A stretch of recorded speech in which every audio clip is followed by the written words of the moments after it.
नमस्कार। आज हम लोग जानेंगे दो चर वाले रैखिक समीकरण युग्मों के बारे में। दो चरों में दो रैखिक समीकरण एक रैखिक समीकरणों का एक युग्म कहलाता है और रैखिक समीकरण का युग्म का सबसे व्यापक रूप है a1x plus b1y plus c1 बराबर 0 और a2x plus b2y plus c2 बराबर 0। इस टेबल को देखिए।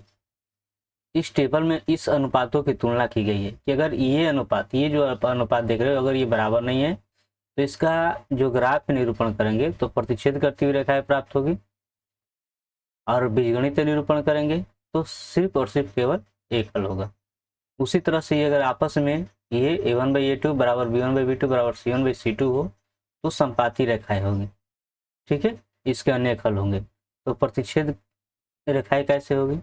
तो ये एक दूसरे को क्या करेगी? काटेगी। इस अवस्था में सिर्फ और सिर्फ एक बिंदु पर ये मिलेगा तो एक हल होगा। संपाती रेखा है यानी कि ये एक रेखा है और इसके ऊपर एक दूसरी रेखा आ जाएगी।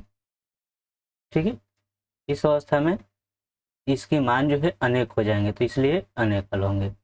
और इस अवस्था में अगर a1/a2 बराबर हो b1/b2 के और ये जो है c1/c2 के बराबर ना हो तो समांतर रेखाएं होती है और इसका कोई हल नहीं होता। रीजन, ये समांतर रेखाएं आपस में एक दूसरे को कहीं काटेगी नहीं, तो जो काटेगी नहीं तो कोई हल ही नहीं निकलना है, इसलिए इसका कोई हल नहीं होगा। अब एक चीज आपको और आ जाता है कि इसका आसानी से हल आपको मिल जाता है तो इसको अविरोधी भी कहा जाता है। ध्यान रखिएगा, ये बहुत ही महत्वपूर्ण है और ये एक दूसरे पर ये आश्रित होते हैं, है ना, एक दूसरे पर ये होते हैं तो इनको आश्रित भी कहा जाता है। फिर ये इसका कोई हल नहीं होता तो यानी कि ये हल होने का विरोध करने जैसा है तो ये आपका विरोधी हो जाएंगे। तो चूंकि यहाँ पर इन दोनों चीज़ों में आप देखोगे, इन दोनों चीज़ों में आपको हल मिल रहा है, केवल इसमें भी हल मिल रहा है एक, इसमें अनेक। तो इसको जो है पूछा जाएगा संगत या असंगत, तो ये संगत होते हैं और चूंकि इसमें हल नहीं है तो ये असंगत होता है।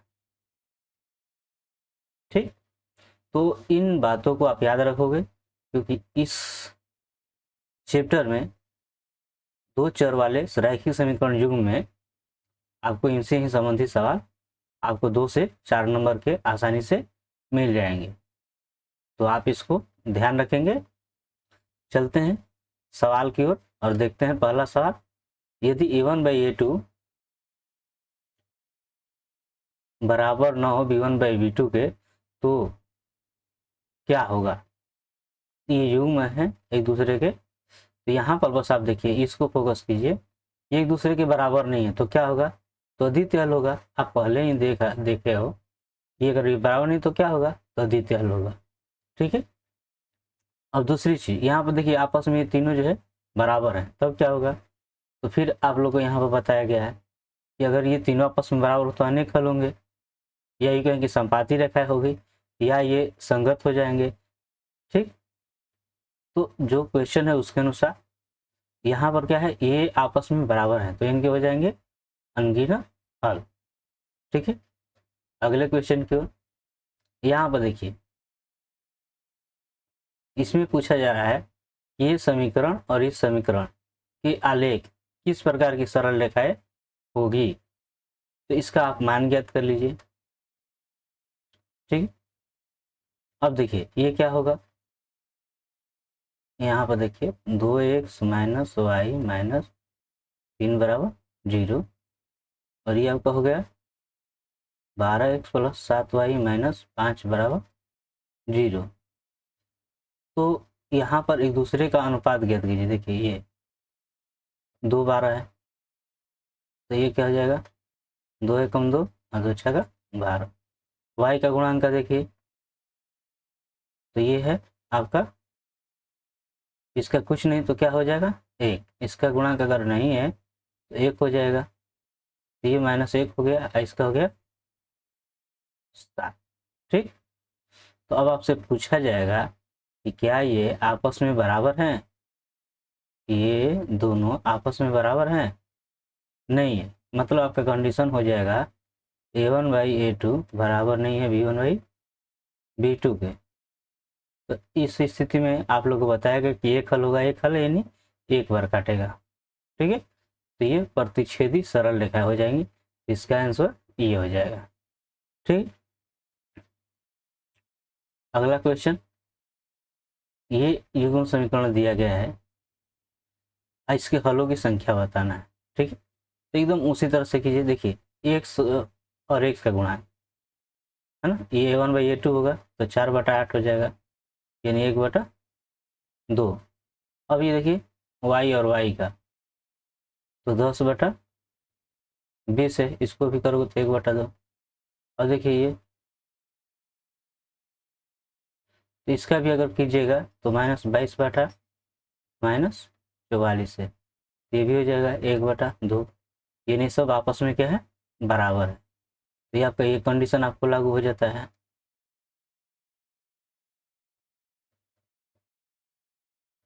ठीक है, तो इस स्थिति में क्या हो जाएगा, ये एक दूसरे पे संपाती हो जाएंगे, ये रेखा एक दूसरे पे क्या हो जाएगी, कुछ ऐसे चढ़ी हुई होगी। इस स्थिति में इसके हो जाएंगे, इस स्थिति में इसके अनगिनत हल हो जाएंगे। ठीक है, अगला प्रश्न देखते हैं। अब देखिए x - y = 0 का आलेख कैसी सरल रेखा होगी। तो देखिए मान लीजिए ये आपका जो है ये ग्राफ हो गया। अब x - y यहाँ पर आप देख सकते हो x - y = 0 है, यानी कि x और y आपस में बराबर है। मतलब ये है कि x और y का बराबर, अगर x का मान अगर 0 हुआ, x का मान क्या हुआ, 0 हुआ, तो y का मान भी क्या हो जाएगा, 0। तो सीधी सी बात है, पहली बात मूल बिंदु से ही निकलेंगे, तो या इधर को ये जाए या इधर को जाए। ठीक है, तो ये हमेशा मूल बिंदु से होकर जाएंगे, मूल बिंदु से जाते हुए। ठीक है, सी, अगर y - 4 = 0 का आलेख कैसी सरल रेखा होगी। तो देखिए यहाँ पर आप देख सकते हो कि y - 4 = 0 है, यानी कि y = 4। अब देख सकते हो y का मान तो 4 है, लेकिन x कहाँ है भाई इसमें। ठीक है, तो x नहीं है तो x का मान क्या होगा, 0। मतलब ये है कि अगर ये आप बना लोगे या लेकर ये करोगे तो x का मान 0 होगा, यानी कि इसी रेखा पर रहेगा, चारों तरफ इसी पर जाता रहेगा। ठीक है, x का मान जो है इसी रेखा पे जाता रहेगा, इसी पर। ठीक, क्योंकि सिर्फ y का मान है ना, x का मान 0 होगा तो 0 इसी पर रहेगा। तो ये कुछ पूछ रहा है कि आलेख कैसा होगा, तो x के समानांतर होगा, y x के समानांतर होगा, मूल बिंदु से जाते ही इनमें से कोई नहीं। अब देख y का मान जो 4 होगा वो कुछ ऐसे, जैसे y का मान मान लीजिए यहाँ पे अगर 4 हो रहा है, तो अगर ये बढ़ेगा इधर तो भी इसके समानांतर होगा, अगर ये इधर भी अगर बढ़ा x के समानांतर होगा। ठीक है, तो y - 4 = 0 का आलेख कैसा होगा, तो एक अक्ष के समानांतर। अगला क्वेश्चन, a का मान जिसके लिए समीकरण निकाय इतना है तो का कोई हल नहीं है। तो देखिए दो समीकरण है आपका, कोई हल नहीं होने पर क्या होता है, कोई हल नहीं होने पर ये और ये आपस में बराबर होते हैं, लेकिन ये आपस में बराबर नहीं होता है। देखिए x का गुणांक देख लीजिए, इसमें क्या है, a है, इसमें है 2, मतलब a/2। और यहाँ पे आप देखिए y का गुणांक ये 10 और ये 5, तो 10/5। अब सी वाला ये देखिए, ये 9 और 11, यानी 9/11। तो देखिए इसी को लेकर आप हल कर लीजिए, इसको लेकर आप हल कर लीजिए। देखिए यहाँ से क्या हो जाएगा, 5 दूनी 10। ठीक है, 5 एकम 5, 5 दूनी 10, तो ये से एक में होगा तो ये, और ये 2 दूनी 4, तो इस तरह से ये का मान क्या हो गया, 4। ये आपका आंसर हो जाएगा। ठीक, यदि 3x - 2y = 12 एवं 4x - 5y = 16 हो तो यहाँ पर x और y का मान ज्ञात करना है। तो आप जिस विधि से भी अगर अच्छी तरह से बनाना चाहते हो उससे आप बना सकते हो। चलिए यहाँ पर हम लोग देखते हैं 3x माइनस 2y बराबर 12 और ये 4x माइनस 5y बराबर 16। तो इसको बराबर कर ले। तो अगर इसका बराबर करते हैं तो देखिए, अगर बराबर करते हैं तो मान लीजिए इसी को अगर बराबर कर लेते हैं तो देखिए क्या हो जाएगा, ऊपर 4 से, ठीक है, और यहाँ पे 3 से गुणा कर दीजिए। 4 से यहाँ पर करेंगे तो 4 3 12x, 4 दूना का 8y, अब 12 सब 48, 3 से करेंगे तो ये 12x और 3 बचे 15y और ये 16 3 48, ठीक है। अब देखिए यहाँ पर क्या होगा, अगर आप घटा देते हो इनको, देखिए माइनस, ये माइनस है तो प्लस और ये माइनस, तो यहाँ पे ये 12 12 कट जाएगा। अब देखिए ये भी आपका 0 हो जा रहा है, ठीक। और यहाँ से देखिए -8 और ये +15, तो 15 में से 8 घटा दोगे, ठीक है, तो 7y, यानी y बराबर 7 इधर आकर अगर भाग होता है तो क्या हो जाएगा, y का मान 0, y का मान 0 हो गया। अब देखिए इसमें से देख लीजिए, आपको दूसरा निकालने की जरूरत तो पड़ेगा नहीं, क्योंकि y का मान 0 हो गया तो x का मान क्या हो जाएगा, अपने आप 4 हो जाना है। यहाँ से भी अगर चेक भी कर सकते हो, क्योंकि y का मान जैसे ही आप यहाँ पे 0 रखोगे तो ये 0 हो जाएगा। तो यहाँ पर देखिए 3x बराबर 12 होना है, तो किससे गुणा करेंगे, 4 से, तो यहाँ पे x बराबर 4 हो जा रहा है, ठीक। तो आपका पहला ये आंसर मिल गया। चलते हैं अगले प्रश्न की ओर। अगला प्रश्न देखिए, ये भी उसी तरह का है, इसको आप वैसे ही बना सकते हैं। 3x माइनस 2y प्लस 3 और यहाँ पे